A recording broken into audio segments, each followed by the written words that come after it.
गेहूं चावल की भी उत्पादकता बढ़ी है। तो इसलिए जनसंख्या मायने नहीं है, बल्कि उनके पद चिन्हों पे चलने की ज़रूरत है। अपने हकों अधिकारों को लेकर के लड़ने पे मजदूरी करते हैं, किसी तरह उनको पैसा देते हैं, 10-10 साल तैयारी करने के बाद नौकरी नहीं मिलती है तो आत्महत्या करने। शहीद उधम सिंह का आज जन्म दिवस है, उस पर हम चर्चा करेंगे। आज हमारे साथ बिंद्रेश जी हैं कि आज उनसे हम जानेंगे कि उस जन्म दिवस के विषय में आप क्या कहना चाहेंगे सर।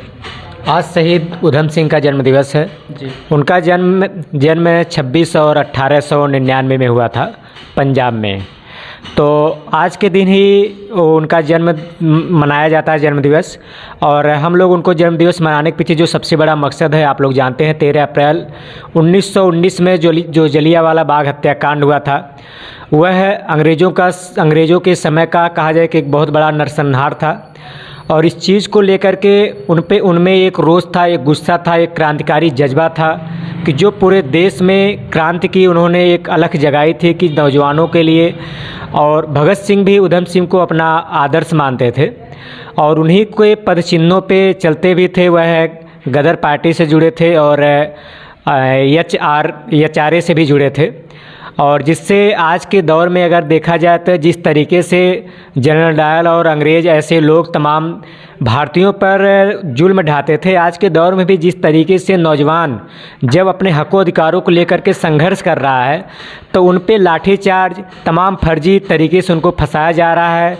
वह रोज़गार की मांग करता है, वह मांग करता है कि उनको जगह जो वैकेंसी खाली पड़ी है वह भरे जाएं, लेकिन सरकार उनको रोज़गार नहीं देती है, बल्कि कहा जाए कि लाठी और डंडे से उनका दमन कर रही है, उनका शोषण कर रही है। ऐसे दौर में हमें उधम सिंह जैसे क्रांतिकारियों को, भगत सिंह जैसे क्रांतिकारियों को याद करने की ज़रूरत है और उनके पद चिन्हों पे चलने की ज़रूरत है। अपने हकों अधिकारों को लेकर के लड़ने की ज़रूरत है। जैसा सर आपने कहा कि उधम सिंह जनरल डायर को और गदर पार्टी में जुड़े, तो क्या लगता है आज के जो युवा हैं उनको भी भगत सिंह और इसके युवा को भी ऐसा बनना चाहिए? आज भी ज़रूरत है कि नौजवानों को केवल अपने पेट और अपने परिवार के लिए नहीं बल्कि देश के लोगों के बारे में भी सोचना चाहिए। जिस तरीके से आज करीब देश में 35 करोड़ लोग बेरोज़गारी में धक्के खा रहे हैं और ऐसे अभी 2021 की सरकारी रिपोर्ट है जो 13,000 नौजवानों ने आत्महत्या किया। वह किसी बड़े लोगों के नहीं थे बल्कि आम गरीब जनता के घर के लोग हैं जो अब आत्महत्या करने को मजबूर इसलिए हैं कि वो 10-10 साल तैयारी करते हैं, उनके माता पिता खून पसीने बहाते हैं, मजदूरी करते हैं, भट्टे पे मजदूरी करते हैं, किसी तरह उनको पैसा देते हैं, 10-10 साल तैयारी करने के बाद नौकरी नहीं मिलती है तो आत्महत्या करने के लिए वो मजबूर होते हैं। तो इसलिए यह सरकार की जिम्मेदारी है कि लोगों को रोज़गार दे। क्यों रोज़गार दे? क्योंकि सरकार उनसे वोट लेती है, टैक्स लेती है। अभी आप जानते हैं कभी एक नेता का जो सांसद थे करीब 300 करोड़ रुपया पकड़ा गया और ऐसे ना जाने कितने नेता हैं जो 300 नहीं कहकर 100 करोड़ रुपया लेके भाग गए।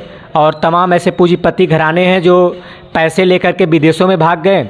पैसे की भारत में कमी नहीं है। जो हमारे देश में लोग कहते हैं जनसंख्या ज़्यादा है, जनसंख्या कहाँ ज़्यादा है?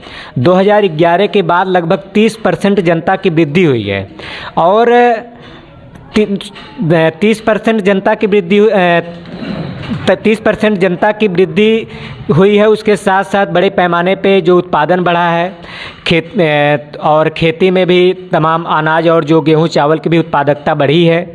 तो इसलिए जनसंख्या मायने नहीं है बल्कि यह व्यवस्था मायने है। और व्यवस्था लोगों को रोज़गार नहीं देना चाहती है बल्कि लोगों को चाहती है कि बेरोज़गारों की एक फ़ौज हो ताकि हम लोगों में कहा जाए कि एक उनमें जाति और धर्म मजहब के नाम पे बांट सके और अपनी राजनीतिक गोटियाँ सेक सके। अभी आप बिंद्रेश जी को सुन रहे थे, बहुत अच्छी बात इन्होंने बताया। आज के युवा को कहीं न कहीं संघर्ष करना पड़ेगा क्योंकि अपने हक अधिकार को लड़ने के लिए। आगे आप क्या सोचते हैं कमेंट करके ज़रूर बताएं।